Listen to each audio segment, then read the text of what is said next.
back to my channel. So in this particular video I'll be starting with cost of capital. Okay, basically this is a totally new unit and it is important from examination point of view, so I thought of starting with this unit also. Okay, so without any further ado, let's start with the solutions. See, I believe that you have a basic idea about the whole concept. If you don't have the basic idea, then do let me know in the comment section below. I'll make a separate video for the concepts. Okay, but as of now I'll be solving all the questions in this particular video. Okay, I'll be solving question number 1 in this video, second in the other, and the sequence will go on. Okay, so without any further ado, let's start with the very first question of this chapter. A company expects to pay dividend of ₹7 next year. ठीक है, जब हमने question में ये पढ़ा ना कि the company aspects, just a second, जब हमने क्वेश्चन में ये पढ़ा द कंपनी एक्सपेक्ट्स, इसका मतलब कि ये डिविडेंड कौन सा है, नेक्स्ट ईयर का है, एंड नेक्स्ट ईयर के डिविडेंड को वी डिनोट बाय D1. ठीक है, I hope you know this. That is expected to grow at the rate of 6%. That means G भी हमें given है, हमें D1 given है, हमें G भी given है हमारे पास. ठीक है, It retains 30% of the earnings. मतलब जो भी वो earn करता है उसमें से 30% वो retain करके रखता है और 70% वो डिविडेंड पे कर देता है. ठीक है, मतलब डिविडेंड पे आउट रेशियो होगी 70%, रिटेंशन रेशियो होगी 30%. ठीक है, उसके बाद assume a capitalization rate of 10%. You are required to calculate expected earnings per share next year. ठीक है, पहले इतना पढ़ते हैं. देखो, हमें बताना है कितनी अर्निंग्स हुई हैं नेक्स्ट ईयर में. अब आप खुद सोचो कि जब हम नेक्स्ट ईयर की बात कर रहे हैं कि टोटल अर्निंग्स का हम 30% तो रिटेन कर रहे हैं. ठीक है, मतलब 70% पे कर रहे हैं. अगर हम अर्निंग्स को मानते हैं x, ठीक है, ये देखो, अगर हमने अर्निंग्स को मान लिया x या अर्निंग्स लिख लो, ठीक है, एक ही बात है, तो 70% अर्निंग्स का कितना पोर्शन है, 7 है. I hope this is clear, क्योंकि मैंने क्या बोला, 30% रिटेंशन रेशियो है तो 70% डिविडेंड पे आउट रेशियो हो गई. ठीक है, अब अगर हम टोटल अर्निंग्स का 70% डिविडेंड दे रहे हैं एंड वो कितना है, वो है ₹7. That means 70% of earnings equal to ₹7. आप इसको कर दो इक्वेशन को, तो क्या आएगा, 7 × 100/70, 7 × 100 डिवाइडेड बाय 70. अब बताओ कितना आया आंसर, आंसर आया 10. That means earning per share कितना हो गया, ₹10.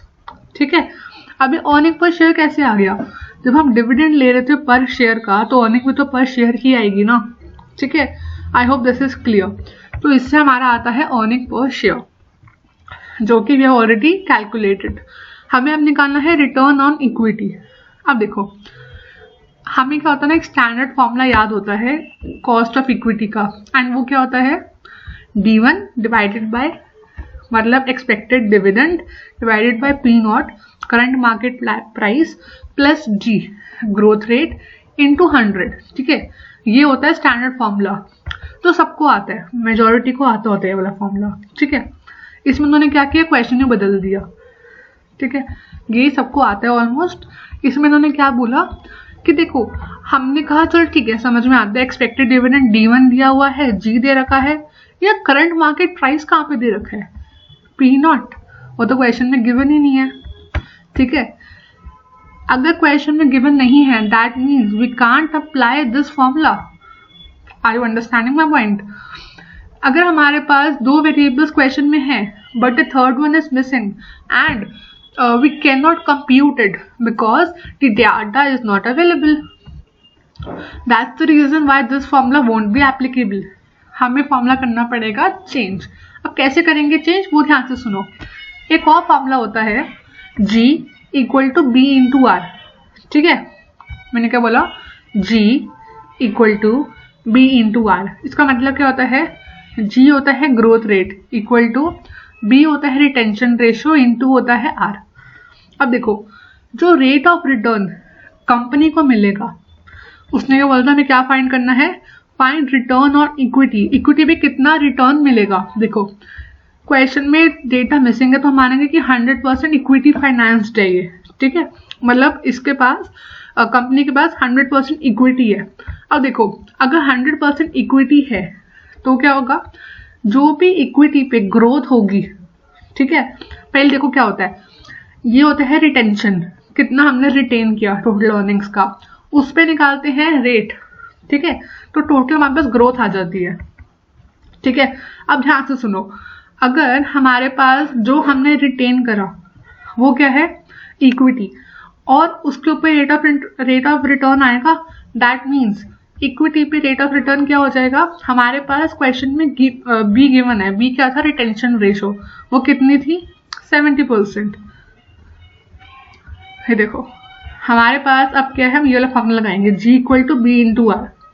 मैंने क्या कहा था आपको, बी क्या है, रिटेंशन रेशो, कितनी थी क्वेश्चन में, 0.30, जी कितना था, 0.06, ध्यान रखना 0.06 होगा, 0.6 नहीं होगा, ठीक है। अब इसको करोगे इक्वेट, आर का मतलब क्या आ गया, rate of return for the investor, तो वो कितना आ गया, 20%, ठीक है।